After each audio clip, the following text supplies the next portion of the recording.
La Europea presenta.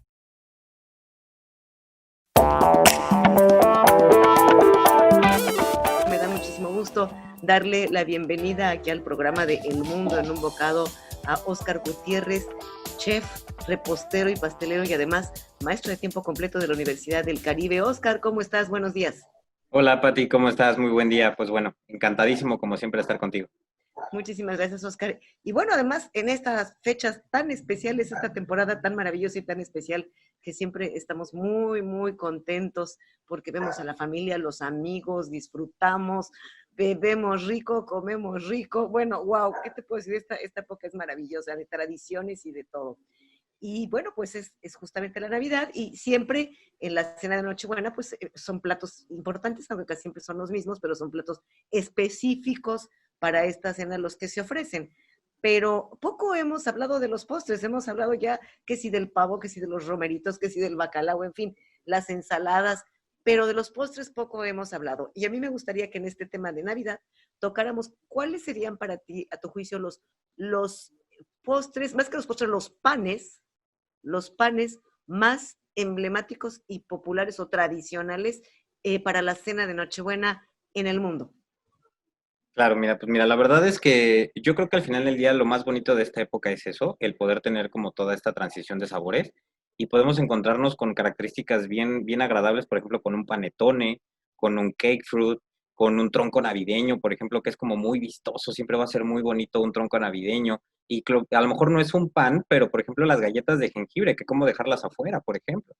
Sí, claro, eso es además tradicional. Yo creo que desde pequeños, a pesar de que esa tradición no es nuestra, pero desde pequeños siempre las galletas de jengibre y en todas las veces, en las series de tele, en las películas, siempre se habla en los cuentos, siempre se habla de estos famosos muñequitos de jengibre, ¿no? Y muy popularizado, por ejemplo, por los hermanos Grimm, por ejemplo, con el cuento de Hansel y Gretel, con esta casa de galleta de jengibre hermosa que describía, pues, la casa de la bruja.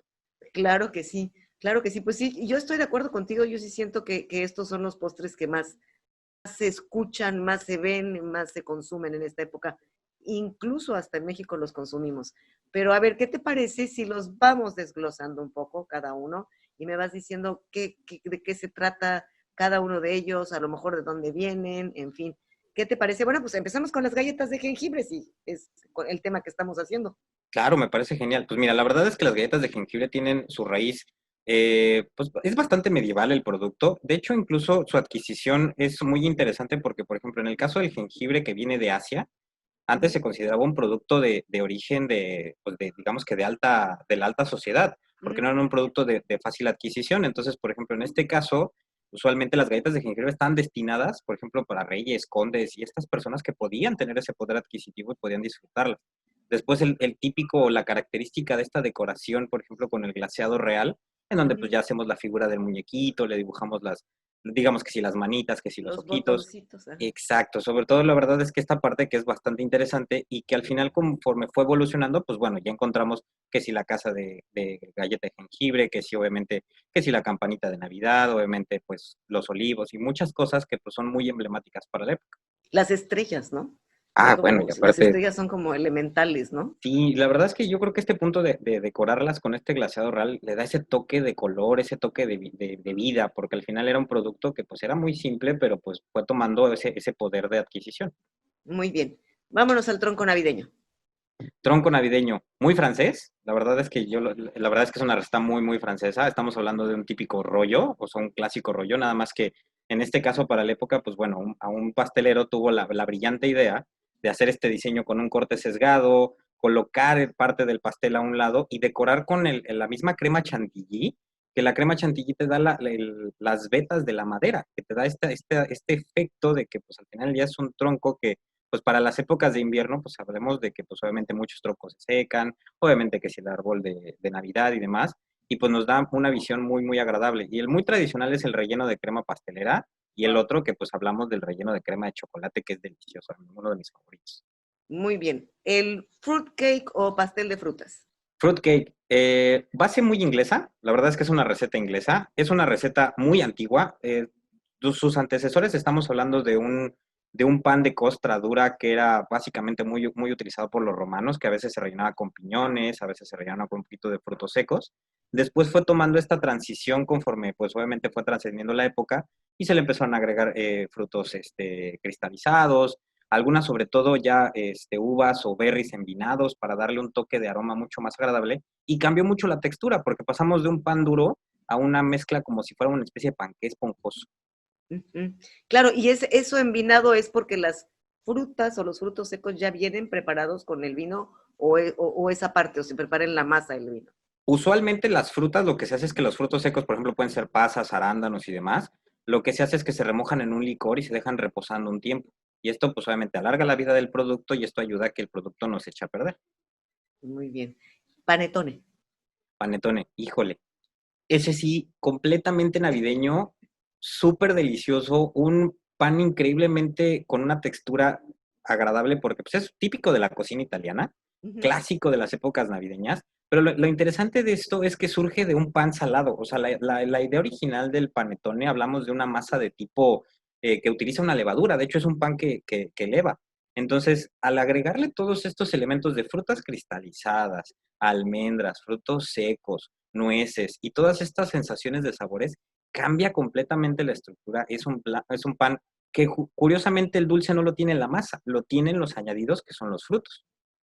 Muy bien. Oye, y fíjate que algo había escuchado y creo que tú me platicaste también sobre un tipo de pan que yo no conocía, la verdad, que se llama algo así como croquembouche. ¿Puede ser croquembouche? El croquembouche. De hecho, el croquembouche, la verdad es que es una estructura de muchos elementos.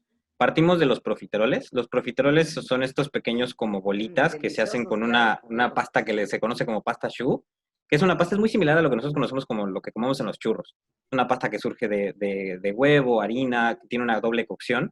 Cuando se lleva a horno, pues usualmente quedan huecos. Se rellenan de crema pastelera y después se acomodan en una especie como de torre, asemejando como una especie como de arbolito, y se bañan con unos hilos de caramelo, lo cual le da una vista impresionante y le da una sensación increíble. Es muy característico en estas épocas también, se puede utilizar también en bodas y muchas otras cosas, pero la verdad es que en época navideña se ve precioso. Claro que sí. Oye, ¿y en México qué sería lo que, aunque tenemos muchos postres y tenemos al alcance prácticamente varios de ellos, el fruit cake, por ejemplo, las galletas de jengibre, en fin, pero ¿qué sería lo típico para nosotros en México? ¿Los buñuelos, quizá?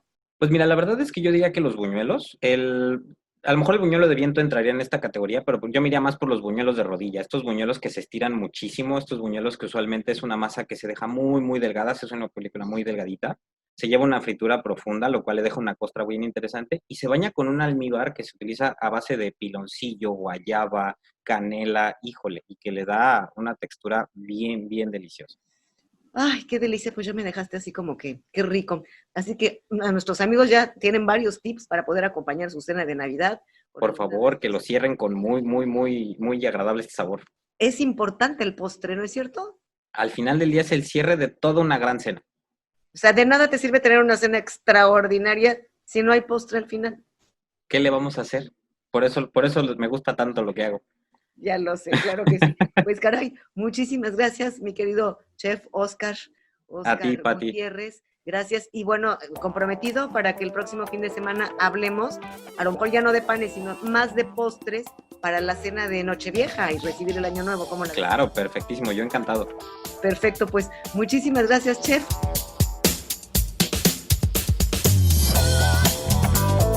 Las opiniones expresadas en este programa son responsabilidad de quienes las emiten.